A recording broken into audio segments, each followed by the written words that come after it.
হোলির ঠিক আগে জবলপুর শহরটা সত্যি বদলে যায়। রাইট টাউন মার্কেটের মোড়ে হঠাৎ করে তিনটে রঙের দোকান বসেছে।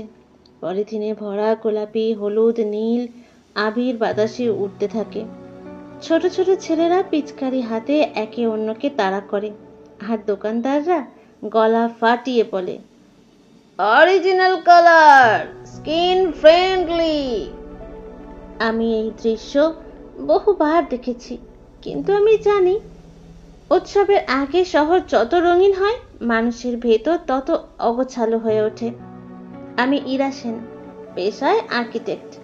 সিভিল লাইনে আমার ছোট্ট অফিস, স্টুডিও রেখা, যেখানে পুরনো বাংলো রিনোভেট করি, পুরনো দেওয়ালে ফাটল বুঝিয়ে নতুন কাঠামো দাঁড় করাই। কিন্তু এই শহরে আমার আসল পরিচয় আরেকটা। আমি সেন বাড়ির বউ, রাইট টাউনের পুরনো প্রবাসী বাঙালি যৌথ পরিবারের। এখানে বাড়ি মানে শুধু ইট সিমেন্ট নয়, এখানে বাড়ি মানে ইতিহাস, আর ইতিহাস মানে সবকিছু লেখা থাকে না। রান্নাঘরে ঢুকতেই গরম ঘিয়ের গন্ধ নাকে এলো। চুলার সামনে দাঁড়িয়ে শাশুড়ি মাধবী সেন, চোখে মোটা কালো ফ্রেমের চশমা, চুলে পাক ধরেছে কিন্তু খোঁপা শক্ত, আঁচল কোমরে গোঁজা। তিনি কড়াইয়ে গুজিয়া ভাজছেন। এই বাড়িতে গুজিয়া বানানো একটা রীতির মতো, কেউ রেসিপি বদলায় না। ময়দার অনুপাত, নারকেলের পুর, কাজু, মেওয়া সব ঠিকঠাক। আমি ময়দার বাটি এগিয়ে দিলাম। মা, এতগুলো বানাচ্ছেন কেন? তিনি না তাকিয়েই বললেন, হোলি বছরে একবার আসে, বাড়ির সবাই একসাথে খাবে। কথাটা সাধারণ, কিন্তু আমি বুঝি এই রান্নাটা শুধু মিষ্টির নয়, এই রান্নাটা পরিবারের ছন্দ ধরে রাখার চেষ্টা। কারণ আমরা সবাই একসাথে থাকলেও সবাই একসাথে নেই।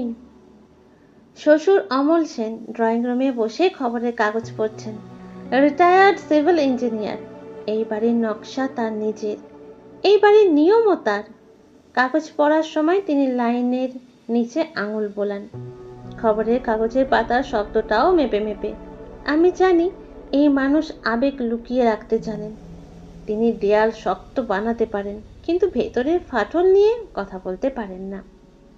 আমার স্বামী অর্ণব সেন, পেশায় কনস্ট্রাকশন কনসালটেন্ট। সকালবেলা বারান্দায় দাঁড়িয়ে ফোনে কথা বলছে। মদনমোহন সাইটে কংক্রিট ঢালার আগে রড চেক করাও। হ্যাঁ, আমি আসছি। তার কণ্ঠে কাজের চাপ। শহরের এক প্রান্ত থেকে আরেক প্রান্ত, গোরখপুর, ভেড়াঘাট রোড, নেপিয়ার টাউন, সব তার মানচিত্রে। আমাদের সম্পর্কেও একটা মানচিত্র আছে, ভালোবাসা আছে, কিন্তু মাঝখানে কাজের দূরত্ব। আমি ওকে জিজ্ঞেস করলাম, এই বছর হোলিতে অফিস বন্ধ রাখবে? সে হেসে বলল, তুমি রং খেলবে তো? আমরা দুজনেই জানি এই প্রশ্নের উত্তর সহজ নয়। রান্নাঘরের মেঝেতে বসে ময়দা বেলছিল রিমি, আমার ননদ, স্কুল শিক্ষিকা, ডিভোর্স হয়েছে বছরখানেক।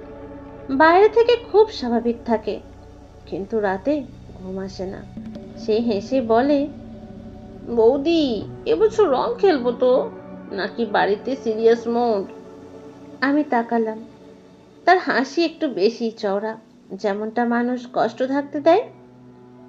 এই বাড়িতে ফিরে এসে সে আবার মেয়ে হয়ে উঠেছে, কিন্তু তার ভেতরের ভাঙন এখনো জোড়া লাগেনি। ঠিক তখনই বাইরে থেকে গলা, ইরাজি, এক মিনিট। আমি বেরিয়ে দেখি রাজেশ শর্মা, মাঝবয়সী, ট্রান্সপোর্ট ব্যবসা ওনার। সব সময় ব্যস্ত, কিন্তু খবর রাখেন সব। गली में एक पुराना बॉक्स मिल गया आपके गेट के पास। তার হাতে একটা ছোট লোহার বাক্স, মরচে ধরা, ধুলো জমা।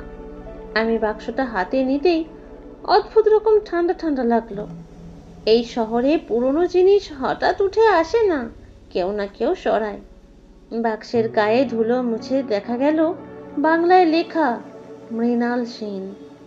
আমার বুকের ভেতর যেন হালকা শব্দ হলো, যেন পুরনো দরজা খুলে আবার বন্ধ হয়ে গেল। শ্বশুরমশাই এগিয়ে এসে বাক্সটা নিয়ে নিলেন, কণ্ঠ শক্ত, এটা পুরনো কথা, কেউ ঘাঁটবে না। শাশুড়ি মায়ের হাত কাঁপছিল। রিমি চোখ নামিয়ে ফেলল। অর্ণব চুপ করে দাঁড়িয়ে। ওর চুপ থাকা মানেই ও কিছু একটা জানে। আমি বুঝলাম এই নামটা বাড়ির ভেতরে নিষিদ্ধ। সিভিল লাইনে অফিসে বসেও মন ছিল না কাজে। ড্রয়িং বোর্ডে একটা পুরনো বাংলোর প্ল্যান এঁকেছিলাম। একটা দেয়াল বারবার কাঁপছিল। আমি যতই স্ট্রাকচার সাপোর্ট যোগ করি মনে হচ্ছিল কোথাও ফাঁক রয়ে যাচ্ছে। হঠাৎ মনে হলো বাড়ি যদি সত্য লুকিয়ে রাখে তার নকশাও দেখে না। বাড়ি ফিরে দেখি রিমি বারান্দায় দাঁড়িয়ে। সে ধীরে বলল, বৌদি, তুমি নামটা আগে শুনেছো? আমি মাথা নাড়লাম। না। সে বলল, আমি লাইব্রেরিতে একটা পুরনো রেজিস্টারে দেখেছি। তার গলায় দ্বিধা, ভয় আর কৌতূহল। এই গল্প শুরু হয়ে গেছে। সন্ধ্যার দিকে ছাদে উঠে দাঁড়িয়েছিলাম। দূরে মদনমহল পাহাড়, নিচে রাইট টাউনের আলো। জবলপুর সুন্দর, শান্ত, পরিকল্পিত। কিন্তু এই শহর স্মৃতি ধরে রাখে। অর্ধ নির্মিত বাড়ি, অপূর্ণ নকশা, নিখোঁজ মানুষ। আজ বুঝলাম হোলির রঙের আগে আমাদের বাড়িতে পুরনো রং জেগে উঠেছে। আমরা একসাথে থাকি, কিন্তু সব সত্য একসাথে থাকে না। মৃণাল সেন এই নামটা শুধু অতীত নয়, এটা প্রশ্ন। আর প্রশ্ন একবার জেগে উঠলে রং দিয়েও তাকে ঢেকে রাখা যায় না। হোলির আর 5 দিন বাকি। রাইট টাউনের গলিতে আজকাল সকাল থেকেই কোলাহল। ছেলেরা রং মাপছে, মেয়েরা বারান্দায় নতুন ওড়না শুকোতে দিচ্ছে, আর বাড়ির ভেতরে ভেতরে তালিকা হচ্ছে কাকে কত গুজিয়া পাঠাতে হবে। কিন্তু আমাদের বাড়িতে এক অদ্ভুত চুপচাপ। লোহার বাক্সটা এখন ড্রয়িং রুমের আলমারির উপর রাখা, তালা লাগানো। তবু মনে হয় ও তো যেন আমাদের সবাইকে দেখছে। আমি রান্নাঘরে চা বানাচ্ছি। শাশুড়ি মা আজ খুব কম কথা বলছেন। আমি হালকা গলায় বললাম, মা, বাক্সটা কার? তিনি থামলেন। চামচ নাড়ার শব্দ থেমে গেল। তোমার জানার দরকার নেই। এই প্রথম তিনি আমাকে তুমি বললেন। সাধারণত নাম ধরে ডাকেন, তুই করে সম্বোধন করেন। ভাষা বদলালে সম্পর্কও একটু সরে যায়। শ্বশুরমশাই সকালের কাগজ ভাঁজ করে বললেন, হোলির আগে বাড়িতে কোনো পুরনো কথা তুলবে না, উৎসব নষ্ট হয়। তিনি অবসরপ্রাপ্ত সিভিল ইঞ্জিনিয়ার। জীবনভর সরকারি প্রজেক্টে কাজ করেছেন। রাস্তাঘাট, সরকারি বিল্ডিং। তিনি সব কিছু পরিকল্পনায় বিশ্বাস করেন। অনিয়ন্ত্রিত প্রশ্ন পছন্দ করেন না।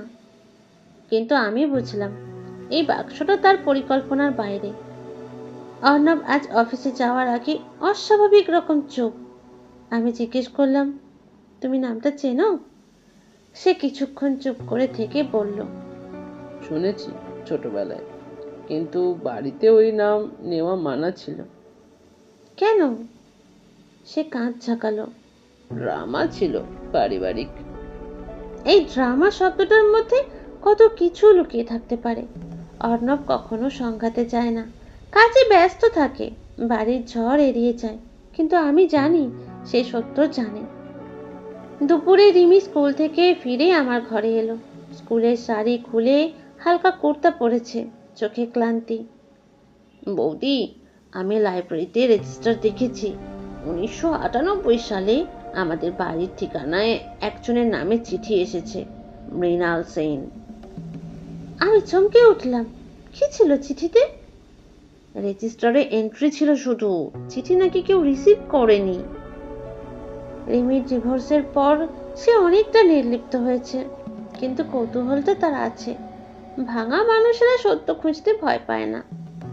বিকেলে গেটের কাছে দাঁড়িয়েছিলাম। রাজেশ শর্মা আবার এলেন।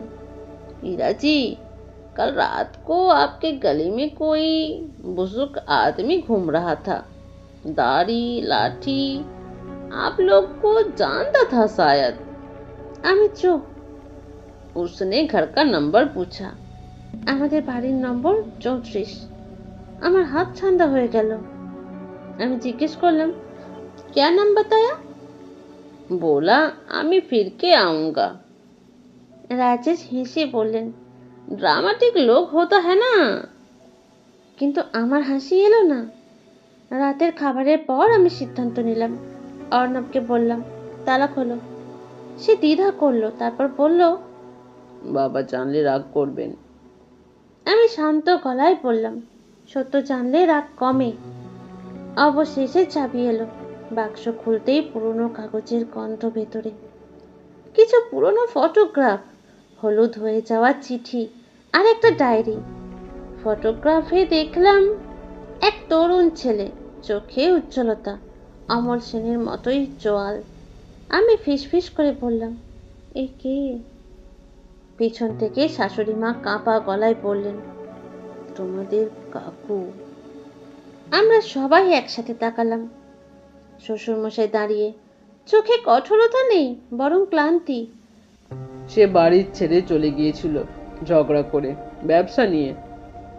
আমি জিজ্ঞেস করলাম, কোথায় গেছে? জানি না। কিন্তু তার চোখ বলছে তিনি জানেন। আমি ছাদে উঠে দাঁড়িয়েছিলাম রাতে। দূরে আলো, গলিতে হোলির গান বাজছে। জব্বলপুর বাইরে থেকে শান্ত, ভেতরে অনেক গল্প জমে থাকে। আজ বুঝলাম, মৃণাল সেন শুধু অতীতের নাম নয়, সে হয়তো ফিরে এসেছে। বাক্স খুলেছে, কিন্তু প্রশ্নের তালা খুলেছে আরো বেশি। হোলির রং মাখার আগে আমাদের বাড়িতে পুরনো সম্পর্কের রং ফুটে উঠছে, আর কেউ একজন হয়তো সত্যি ফিরতে চাইছে। হোলির 4 দিন বাকি। সকালে ঘুম ভাঙতেই শুনলাম গলির ছেলেরা চিৎকার করছে, colour testing, colour testing. Right টাউনের সকালগুলো এই সময় অদ্ভুত প্রাণবন্ত, কিন্তু আমাদের বাড়ির ভিতরে শব্দগুলো যেন মৃদু হয়ে গেছে। ড্রয়িং রুমের টেবিলে কাল রাতের খোলা বাক্সটা এখনো রাখা। ডায়েরিটা আমি নিজের ঘরে এনে রেখেছি, আমি জানি আজ সেটা খুলবো। রান্নাঘরে ঢুকতেই দেখি শাশুড়ি মা আলু সিদ্ধ করছেন। আলুর দম করব, হোলির আগে সবাই পছন্দ করে। তিনি স্বাভাবিক গলায় কথাটা বললেন, কিন্তু তার চোখের নিচে কালি স্পষ্ট। শ্বশুরমশাই টেবিলে বসে ক্যালকুলেটর হাতে কিছু হিসাব করছেন। হোলির খরচ নাকি অন্য কিছু? অর্ণব তাড়াহুড়ো করে বেরিয়ে গেল। যাওয়ার সময় শুধু বলল, ডায়েরিটা পড়বে। আমি মাথা নাড়লাম। সে থামল না। অর্ণব ঝড়ের সামনে দাঁড়াতে শেখেনি, সে পাশ কাটিয়ে যায়। ঘরে একা, জানালার বাইরে পলাশ গাছ, লাল ফুল ঝরে পড়ছে, লাল ফুল ঝরে পড়ছে। ডায়েরির প্রথম পাতায় লেখা, মৃণাল সেন, রাইট টাউন, জবলপুর, 1997। হাতের লেখা সুন্দর, স্থির।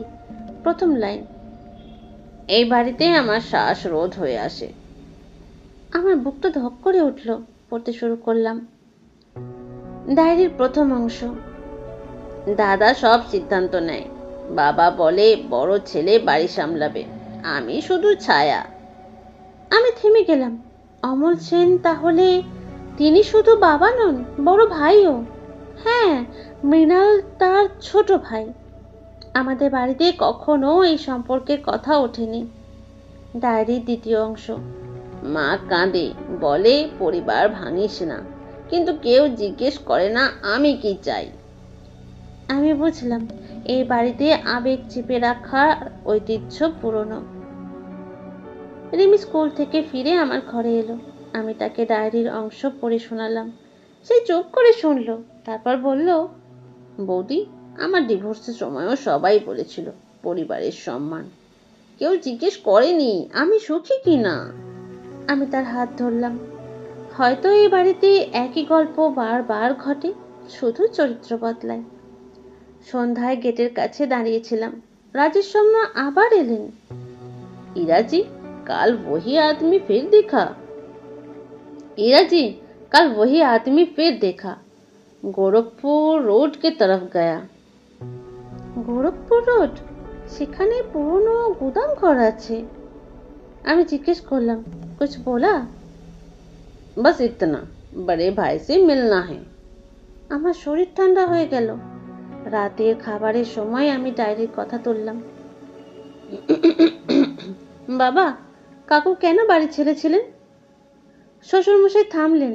চামচের শব্দ থেমে গেল। ব্যবসা নিয়ে মতভেদ। আমার গলায় প্রশ্ন। শুধু ব্যবসা? তিনি আমার দিকে তাকালেন। প্রথমবার চোখে রাগ নয়, ক্লান্তি। সবকিছু লিখে রাখা যায় না ইরা। আমি শান্তভাবে বললাম, কিন্তু ডায়েরিতে তো লিখেছেন। টেবিলে নীরবতা। শাশুড়ি মা ফিসফিস করে বলল, ও খুব জেদি ছিল। আমি বুঝলাম এই বাড়িতে জেদ মানে বিদ্রোহ। ঘরে ফিরে আবার পড়লাম, যদি আমি চলে যাই কেউ আমাকে খুঁজবে না, কিন্তু একদিন আমি ফিরবো সত্য নিয়ে। আমার হাত কাঁপলো। রাজেশ যা বলেছিল, আমি ফির কে আউঙ্গা। শব্দগুলো মিলছে। ছাদে দাঁড়িয়ে দূরে শহরের আলো দেখছি। রাইট টাউন শান্ত, মদনমহল পাহাড়ে কালো ছায়া। হোলির আগে শহর রঙের প্রস্তুতি নিচ্ছে, আর আমাদের বাড়ি প্রস্তুতি নিচ্ছে পুরনো মুখোমুখি। আমি বুঝতে পারছি মৃণাল সেন শুধু বাড়ি ছেড়ে যাননি, তিনি একটা অভিযোগ রেখে গেছেন, আর কেউ একজন হয়তো সেই অভিযোগ নিয়ে ফিরে এসেছে। ডায়েরির প্রথম পৃষ্ঠা শুধু সূচনা, বাকিটা পড়লে হয়তো জানতে পারবো ঝগড়াটা আসলে কি নিয়েছিল, কেন তার নাম নিষিদ্ধ, আর তিনি কি সত্যি বেঁচে আছেন